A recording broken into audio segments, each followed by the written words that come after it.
Buenas tardes a todos. Bueno, gracias al Centro Internacional Miranda, a Luis Bonilla, a Indira, ellas y ellos por invitarnos a esta conversa. Yo voy a comentar unos supuestos y unas preguntas que queremos compartir con ustedes. Primer supuesto: diferenciamos necesariamente educación de escolaridad. Cuando en la Constitución hablamos de educación, estamos hablando de escolaridad. Son necesariamente sinónimos. ¿Es este un problema de orden ontológico, epistemológico, político? ¿O es cosas peores que esas? ¿No? Voy con Rodríguez. El objeto del autor, tratando a las sociedades americanas, es la educación popular. Y por popular entiende general, dice Rodríguez. Instruir no es educar, ni la instrucción puede ser un equivalente de la educación, aunque instruyendo se eduque. Traemos a Rodríguez porque indudablemente requerimos contextualizar el tema, la problemática de la educación y de la escolaridad en este contexto sociohistórico. Dos, porque realmente partimos de la idea de que una cosa es educación e instrucción, así como nos enseñó el maestro Luis Antonio Bigot, una cosa es el sistema educativo y otra cosa el sistema escolar, en el entendido de que gran parte de lo que hablamos de esos dos sistemas en este momento se lo debemos al profe.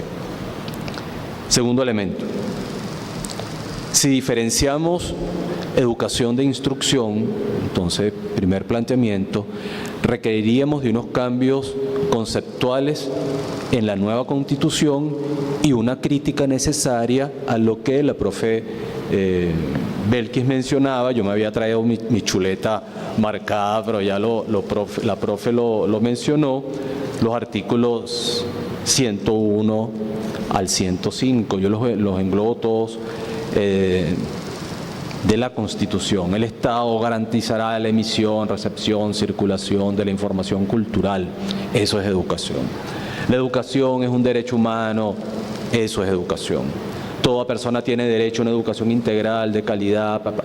Ok, es lógico, pero sentimos, y un poco desde el marco de la pedagogía crítica, que requerimos entonces hacer esta diferenciación en la nueva Constitución, en tanto sea posible, por lo tanto, una ley especial para la escolarización. Algunas leyes nacionales, las que se refieren, por ejemplo, a la ley de telecomunicaciones, ¿cómo se llama esta ley que controla la que llamaron ley resorte? Discúlpenme, la ley resorte, dijo el profe, de responsabilidad social en radio y televisión. Tiene un articulado sobre la educación, y esto es muy interesante, porque si la nueva Constitución sigue hablando solamente en términos de educación y no incluye escolaridad y no incluye educación popular y comunitaria, no puede quedar fuera una legislación que refiere a la familia, los medios de comunicación, información, instrucción, la iglesia, la cárcel, aspectos que ustedes han mencionado. Porque la educación es la totalidad sociohistórica, no solo la instrucción.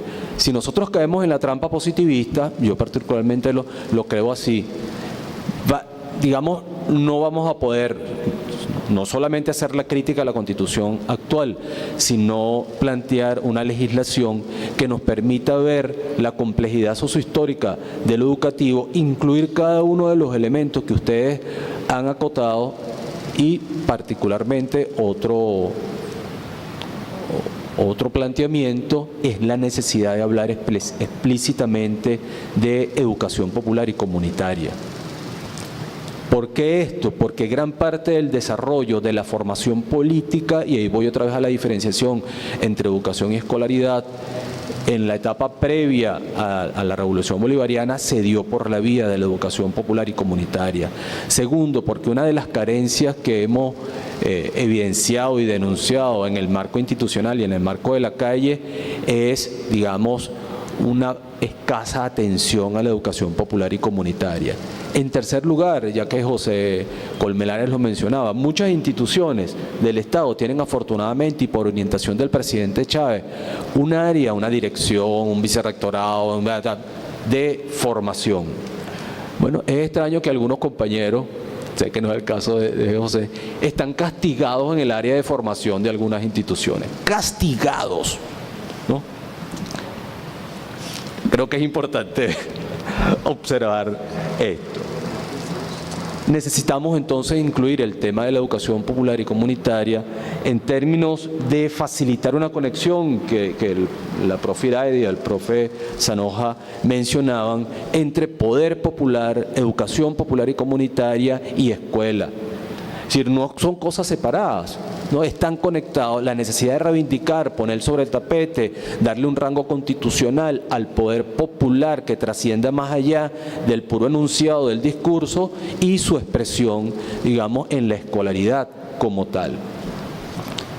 Otro elemento, la diferencia entre educación e instrucción en el marco de la visión de la nueva Constitución, viendo la educación como edificación del ser humano, la educación como formación, la educación como formación del ser humano nos lleva a trabajar explícitamente el tema de la infancia, la juventud y también la adultez como espacio de formación. Y esto a su vez con el tema de la educación para el trabajo productivo. Es decir, hay una serie de conexiones aquí, económicas, sociales, políticas, culturales, ontológicas, epistemológicas, políticas, que nos imponen una crítica, y lo voy a decir aquí con algunas letras, a los dejos pequeñoburgueses que están en el articulado de nuestra Constitución en el marco de lo que refiere a la educación. Hay contenidos pequeñoburgueses, incluso positivistas, para no ser tan... O sea, eso de hacer una sinonimia entre educación e instrucción, eso de decir que es lo mismo sistema educativo que sistema escolar, es no solo positivista, es pequeñoburgués, ¿no? Y tenemos que decir 3 cosas para ir cerrando. 1, es necesario visualizar los dispositivos de formación que tenemos en este momento. Y yo comparto con el profe Bonilla el tema de los dispositivos electrónicos, pero yo sí creo, profe, que hay que revisarlos. O sea, ¿qué hace la escuela? ¿Qué hace la maestra, el maestro, el profe frente al streaming? ¿Qué hacen? ¿Qué hace frente a eso?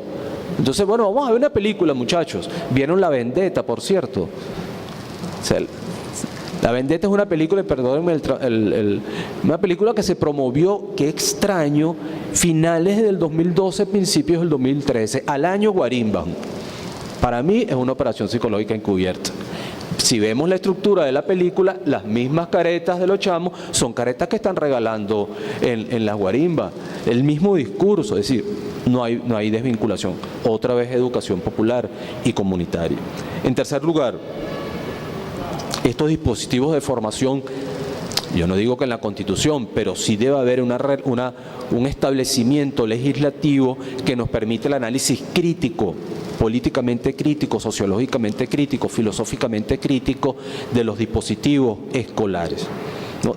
Porque son dispositivos de formación y de constitución, como diría Bolívar y Rodríguez, de ciudadano. Ciudadanos de la ciudad, como decía el profe Luis Bonilla. En cuarto lugar, esta relación entre poder popular, educación popular y comunitaria y educación para el trabajo productivo, no solo lo hemos expresado históricamente en instituciones como el INSE, sino que debe tener un rasgo, el valor trabajo productivo, un rasgo constitucional, porque otra vez lo estamos aprendiendo más por la familia y por la comunidad en la que vivimos que por lo específicamente escolar o constitucional. Veamos otra vez con el comentario del profe Luis y los dispositivos. Entonces ahora no son importantes los movimientos sociales, sino las redes sociales. De pana, yo me lo pregunto, ¿cómo es eso? Si los movimientos sociales constituyeron esta revolución, pero entonces ahora no son importantes. Último planteamiento para ir cerrando entonces. Requerimos de una educación historizada para el siglo XXI. Es decir, requerimos historia, contemporaneidad, tensionada y utopía. ¿Cómo se plantea eso en la Constitución? No sé. No sé cómo se hace eso. Filósofos, juristas nos ayudarán. Pero necesitamos un planteamiento educativo y escolar que trascienda el monopolio, lo digo con respeto, ojo, yo vengo de ahí, del aula. Anécdota. Chamos de la escuela de educación que no quieren recibir clases fuera del aula, que no quieren ir a actividades de campo, que no quieren ir a un parque, no quieren venir a la exposición del libro. ¿Eso es solo escolaridad? No, eso es educación política burguesa pura y ruda, ¿no? Gracias por la invitación otra vez. Buenos días. Gracias, José Leonardo. José Leonardo refiere a un conjunto de debates que viene importante seguramente en las próximas semanas.